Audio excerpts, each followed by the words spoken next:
33 minutos pasan de las 3 de la tarde y continuamos en vivo en Tarde Neurótica hasta las 6 por Radio Única La Plata, 87.9. Y estábamos, como habíamos anunciado, Seba, con un amigo de la casa. Juega de locales. Visitante semanal de la Única Fórmula temporada 2019. Y vamos a ver cómo hacemos para encontrarle un huequito que nos venga a visitar seguido. Sí, que venga cada 15 por lo menos, que venga algo, no sé. Sí, una vez por día.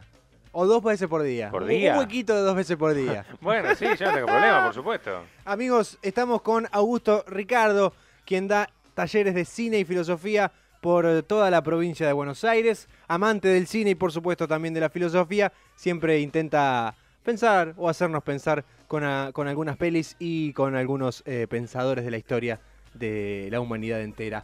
Hola Augusto, ¿cómo andamos?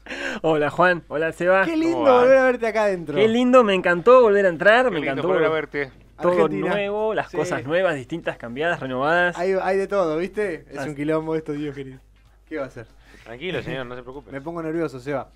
Bueno, Augusto, tenés un taller que arranca la semana que viene. Sí, arranca justo la semana que viene, es un taller, va a ser uno de los talleres más largos. Ajá. Usted, para recordar, viste que la propuesta de cine y filosofía tiene como dos modalidades. Uno son los encuentros a la gorra, que son las charlas, esa mezcla de charla de filosofía con cine debate, que son encuentros únicos a la gorra, uno va, se toma algo, se come algo, la pasamos todos muy bien. Y por otro lado están ya una propuesta que es más de grupo de estudio, que requiere inscripción, que requiere, juntarse una vez por semana. Bueno, esto es lo que comienza ahora, la semana que viene, va a ser un taller de 12 encuentros semanales de 2 horas, o sea, fuerte, intenso, dedicado al estudio de la imagen movimiento, que es un libro de un filósofo francés que se llama Gilles Deleuze. Bien.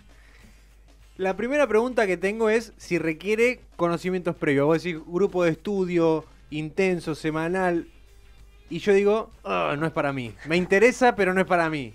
¿Puede ser que requiera de ciertos saberes previos? No, para nada, al contrario. Okay. Siempre las propuestas no se necesitan conocimientos previos porque en realidad vos sabés que yo pienso que siempre hay conocimientos previos. Claro. Claro, hay una mochila que tiene, supongo, cada uno. Siempre hay recorridos, hay experiencias, puede involucrar la universidad, pero puede que no. Entonces, la idea siempre de las propuestas, lo que a mí me interesa es ver cómo podemos articular las diferentes experiencias. Es decir, alguien sabrá de cine, otra persona sabrá de filosofía, otro sabrá de otra cosa, y ver cómo podemos articular esos saberes. No se trata de que vamos a andar ahí haciendo un análisis minucioso, detallado del vocabulario filosófico de Deleuze, ni nada por el estilo. Siempre tiene que ver con juntarnos a estudiar y ver también con qué problemas nos encontramos. Digo, tampoco es que yo de repente ahora me sé todo el detalle, hasta las comas y los puntos y comas de la obra de Deleuze. La idea es ver, poner los problemas en común y ver qué podemos encontrar. Bien.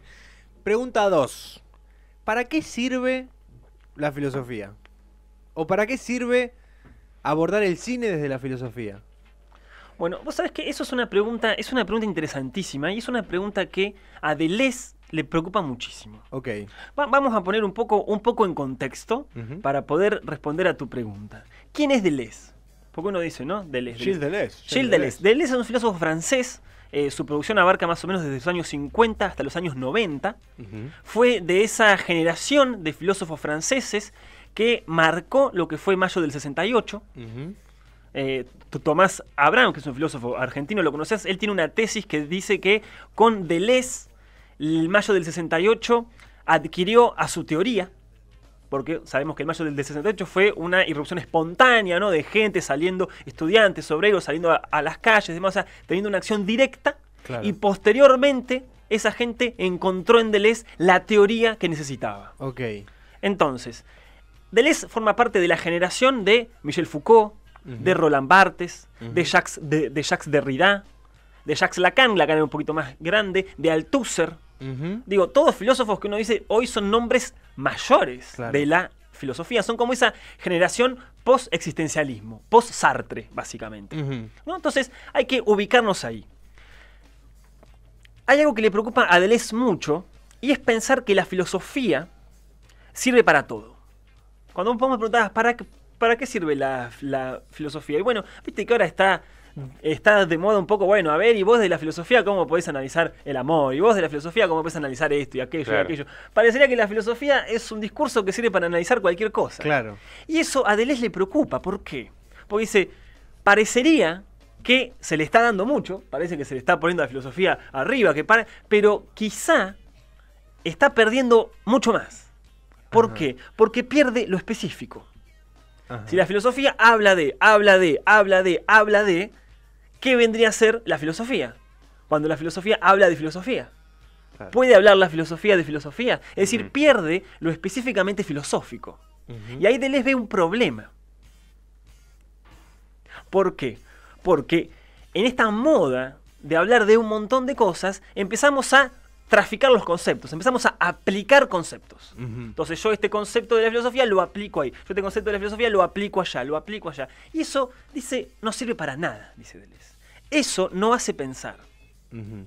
Al contrario. Al contrario. Claro. Entonces, lo que él va a intentar pensar siempre es ver, no cómo podemos aplicar, en el caso del cine, y ahora hoy voy a hablar de eso, cómo podemos aplicar conceptos de la filosofía al cine, Ujú. sino ver qué hay en el cine que nos permita elaborar conceptos filosóficos. Ok. Deleuze es filósofo, no es realizador ni cineasta. Y él tiene un libro fantástico que se llama justamente ¿Qué es la filosofía? Ok. Que es un libro interesantísimo de los años 90 que escribe justamente posterior a los libros sobre cine. Ujú. Como si hubiera ahí algo que él le demanda al cine, que es un límite al que llegó con la filosofía, que necesita investigar al cine, y a partir de ahí tiene que sacar un libro para preguntarse qué es la filosofía. A él el cine lo obliga a preguntarse qué es la filosofía. Y él va a definir la filosofía por la creación de conceptos. Ok. La filosofía crea conceptos. Él con el cine va a crear un concepto que se llama la imagen-movimiento. Ujú. Imagen-movimiento. No es imagen en movimiento ni nada de eso. Ahora podemos hablar después de eso. Sí, digo, ¿no? me parece que va por ahí. la duda es de esa. Pero justamente es interesante pensar que cuando uno empieza a utilizar la filosofía para hablar de, está haciendo en verdad algo que es un poco falso. ¿Por qué? Porque uno puede decir, bueno, existe la filosofía del lenguaje, Ujú. existe la filosofía de las matemáticas, podemos empezar, hay una filosofía del amor, hay una filosofía de... Ahora bien, vos para hablar necesitas de la filosofía. Sí. Para ejercer el lenguaje necesitas de la filosofía. Claro. La matemática, vos para hacer cuentas necesitas de la No. filosofía. El matemático que está Sí. haciendo hoy experimentaciones matemáticas necesita de la filosofía. También hay una línea por ahí rara o que no veo bien yo de cuándo realmente es filosofía y cuándo no. Digamos, porque por ahí viene alguien que empieza a hablar de una temática y lo encasilla en que está haciendo filosofía o que está filosofando, lo que sea. Y realmente, ¿cuándo es filosofía y cuándo es una reflexión y cuándo es una frase y nada más?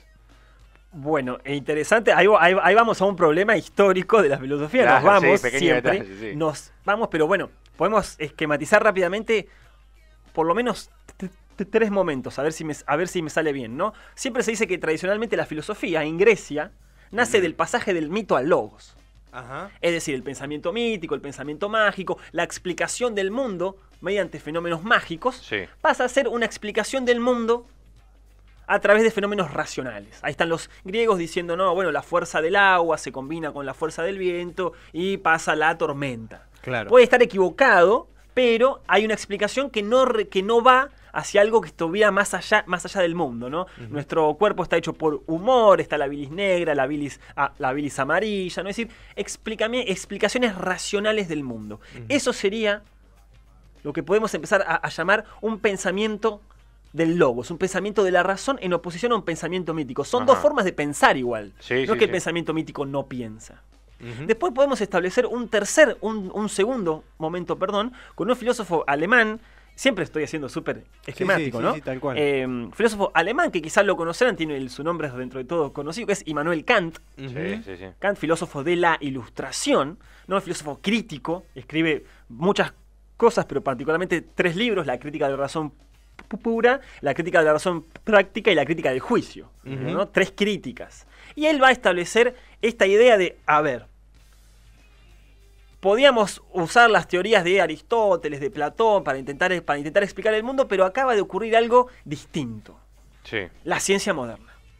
acaba de aparecer Newton, Claro. estuvo Galileo. Digo, ya empezamos a darnos cuenta que el mundo es un universo mecánico que funciona de por sí, que no requiere de una causa primordial, de una causa primera, que no hay una voluntad regiendo todo, que es un universo mecánico. Entonces, ¿qué tiene para aprender la filosofía de ese conocimiento científico? Y es justamente la idea de conocimiento. Ujú. Es decir, ¿qué es lo que aprendemos de la ciencia? El método.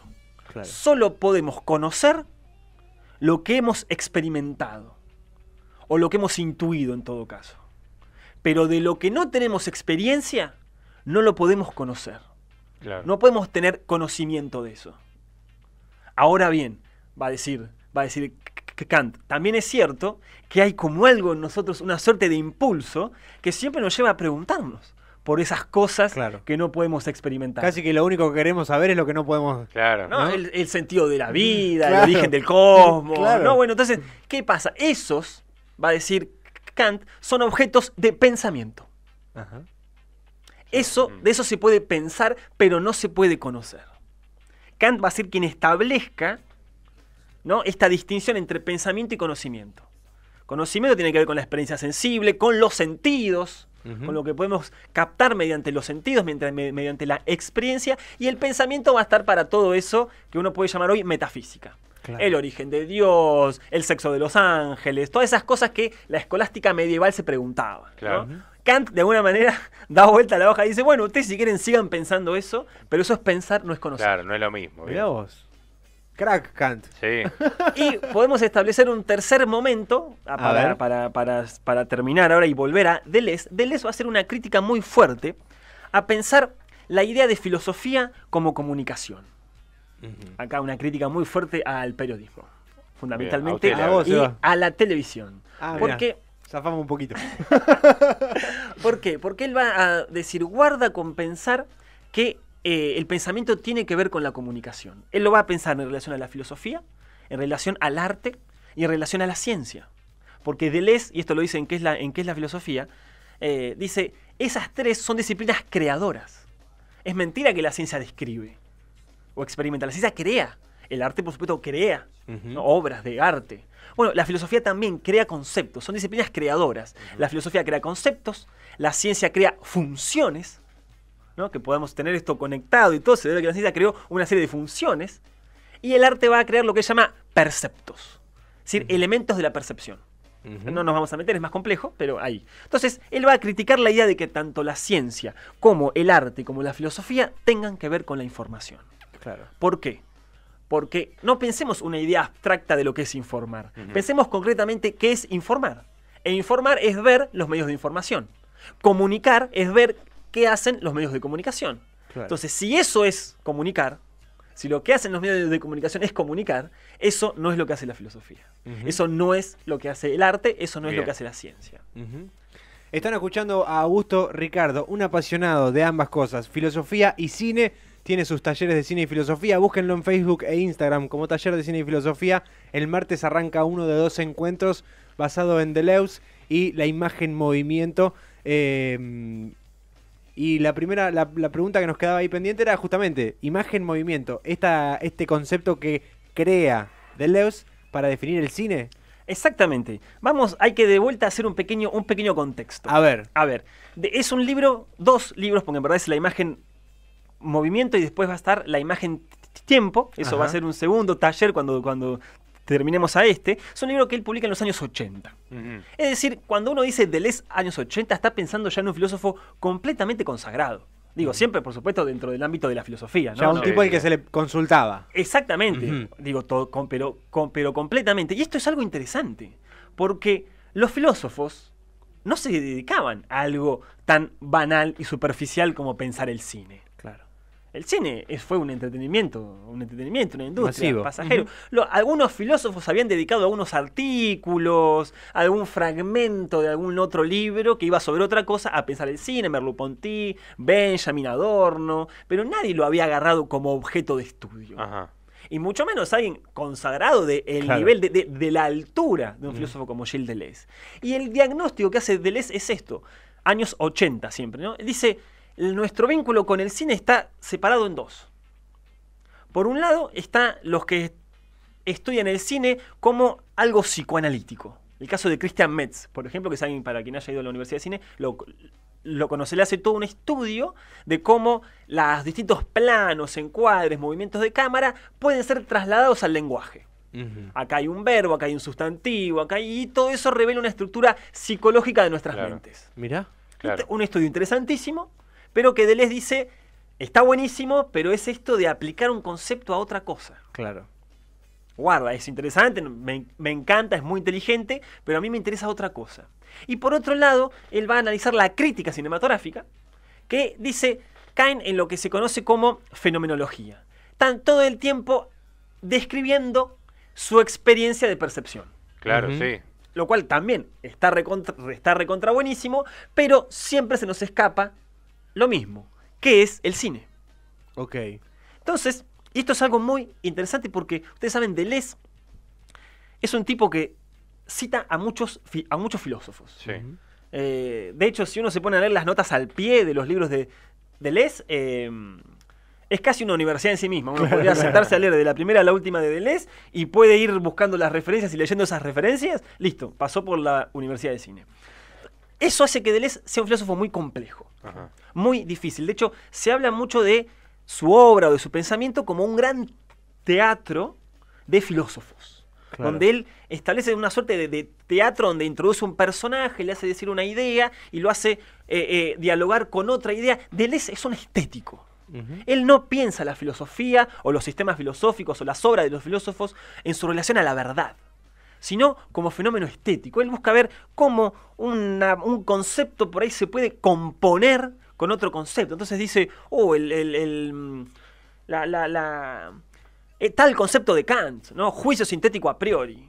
¿No? Dice, bueno, a ver, ¿cómo se compone? ¿De dónde sacó el a priori? ¿Lo sacó de tal otro? ¿De dónde sacó lo sintético? Wow, ¿Dónde sacó la qué idea de laburo. es un laburo difícil pero hermoso, porque trata de ver eso, la belleza y la forma de la filosofía. Entonces, esto es importante porque él va a decir en su libro sobre cine, en la primera página, esto no es una historia del cine. Esto no es tampoco una filosofía del cine. Lo que yo me propongo es una clasificación de los signos. Quiero clasificar los signos y lo voy a hacer a partir de la obra de 3 filósofos. Immanuel Kant, por un lado, Peirce, que es el fundador de la semiología general, quizá ustedes periodistas han en la facultad de periodismo me lo dieron, sí. Sí, Peirce, la primera idea, la segunda idea, la tercera idea. Y finalmente, Henri Bergson. Y esto es interesante. ¿Por qué? Porque Kant, dentro de todo, bueno, ha sido siempre un filósofo súper reconocido, pero tanto Peirce como Bergson, cuando los recupera Deleuze, no los está leyendo nadie. De hecho, Bergson era un espiritualista. O sea, en los años 20, 30, estaba de moda el espiritualismo. Sí. Después pasó a ser visto como una cosa snob, ¿viste? Bueno, claro, como, lo espiritual, ¿no? Una cosa superficial. Bueno, Deleuze recupera eso. Y es muy interesante porque Deleuze tiene todo el tiempo estas recuperaciones. Deleuze te habla de Bergson, te habla de Castaneda, te habla de las enseñanzas de Don Juan, te habla del alcoholismo, te habla del uso de las drogas alucinógenas, te habla del zen, te habla de la música, te habla del cine, te habla de la pintura. Claro.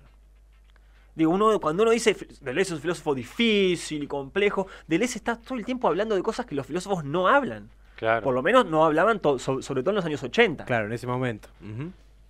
Entonces, es muy interesante lo que él va a proponer con esta idea de imagen-movimiento, que va a ser esta idea de pensar, a ver, cuando uno ve cine, en el cine estamos todavía hablando de ese fenómeno, Sí.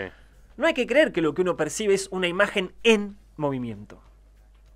¿Por qué? Porque imágenes en movimiento hubo siempre. Los daguerrotipos, las sombras chinas, es decir, imágenes que se iban moviendo. Ahora, eso no es cine. No. Uno no confunde las sombras chinas con el cine. Claro. Lo característico del cine es que la imagen no se puede separar del movimiento. Claro. No significa que la imagen está en movimiento, significa que la imagen es movimiento. Hay identidad entre movimiento e imagen. Y para cerrar esto, te pregunto, Juan, a ver, para pensar esta idea, ¿viste? Cuando decíamos filosofía del lenguaje, filosofía de matemática. A ver si aprendió algo el ¿Para año qué pasado, sirve, no? Belesi. A ver si aprendió algo en 2019. ¿Qué es el movimiento? No, movimiento igual él mucho no conoce. Es bastante sedentario. No. ¿Qué es el movimiento? lo contrario a lo quieto. Bueno, sí. Bueno, bien. Pasa que eso plantearía una idea de que existe algo quieto, algo que la física hoy ha demostrado que no. Digo, no todo es un montón de átomos Claro. y electrones que están constantemente en movimiento, no están fijos. Tenés Así que en razón. realidad la quietud, No existe. desde cierta perspectiva, no existe. Ujú. Opción 2 que se me ocurriría, vida. O sea, lo que está en movimiento está vivo, tiene vida. Bien, eso es interesante. Eso es una de las cosas que va a decir, que va a formular de otra manera, es la identidad entre materia, movimiento y vida. Por lo tanto, Deleuze va a hacer una gran interrogación a través de este concepto de imagen-movimiento del cine, pero no va a ser otra cosa que abrevar en el mundo que es la vida real. Claro. Deleuze utiliza el cine para pensar la vida, articulando cine, filosofía y vida. Y esto es importantísimo porque para mí a Deleuze hay que comprenderlo como un pintor. Ajá. ¿Viste vos vas y decís, che, vos que has trabajado sobre pintores. sobre pintores? Uno va al museo, por ejemplo, la muestra de tal, que tiene, no sé, 5 o 6 obras. Ujú. Y vos te pones a ver una obra y no te pones a ver si el dibujo es realista. O sea, Claro. si coincide, si hay una mesa dibujada, a ver si coincide con la mesa real. Vos no haces eso, ves una, ves otra, empezás a ver cómo una pintura se compone con otra, empezás a sumergirte en la obra. Ujú. Entonces yo creo que Deleuze es como un pintor. Deleuze pinta un mundo que es el de la imagen-movimiento. Es el de la imagen-movimiento que tiene sus divisiones, la imagen-percepción, la imagen-afección, la imagen-pulsión, la imagen-acción. Ujú. Fíjate cuando yo digo pulsiones, afectos, acciones, afecciones, Ujú. ¿qué estoy diciendo? Vida. ¿Qué es la Totalmente. vida si no es acciones, afectos, percepciones? Totalmente. Entonces, es una invitación, el taller, a que nos sumerjamos un poco en la obra de Deleuze. Que puede ser, uno dice todo esto, es un filósofo muy complicado, Ujú. pero justamente por eso mismo, la lectura que requiere, o sea, la manera de sentarse a leer a Deleuze es en grupo. Claro. ¿Viste? Decir, bueno, es difícil, sí. Si lo agarras vos solo en tu casa, Te aburrí. si sobre todo no sos de Lo leer abandonás. filosofía o no estás familiarizado con Deleuze, te puede llegar a expulsar el libro. Claro. Claro. ¿Viste? ¿Vieron cuando un libro está cerrado? Sí, totalmente. Que no lo puedes abrir. Totalmente. Bueno, ahora, justamente si te encontrás, si te juntás, si compartís, si lo hacemos dialogando, si lo hacemos conversando, si lo hacemos discutiendo, viendo escenas también siempre, porque aunque no lo crean, Deleuze Claro. menciona muchas escenas y verlas aclara muchísimo el Claro. asunto de lo que dice. Está buenísimo. Es esa justamente, propuesta. es justamente la propuesta. Bueno, Richard, taller de cine y filosofía para buscarte en Facebook e Instagram, pero decime cuándo arrancan horarios, sede del taller. Bien, el taller arranca la semana que viene, o sea, Ujú. la primera semana de marzo, vamos a estar hasta la tercera semana de mayo. Ujú. Son 12 encuentros. Hay 3 grupos, se pueden sumar a cualquiera. Hay un grupo los martes en la librería Liberto en Citibel. Ajá. Ahí vamos a estar los martes de 5 a 7 de la tarde. Ya está el cupo casi lleno, pero bueno, hay todavía un lugar o dos. Vamos a estar los miércoles en mi casa, que es en 6 y 72. Ujú. Vamos a estar los miércoles de 6 a 8 de la tarde. Bien. Y vamos a estar también los jueves en Eso Estamos, ahí en 62 entre 1 y 115, acá en La Plata. Vamos a estar de 5 a 7 también. Hay 3 grupos como para Claro. tener Bien. la posibilidad de ir a cualquiera de los 3, sabiendo que es un taller largo también. Por ahí, un día que no puedes ir los martes, te vas los jueves, digo, como para poder manejar eso, es un taller Sí. largo. Y la idea es siempre juntarse, leer y ver escenas, discutir, conversar.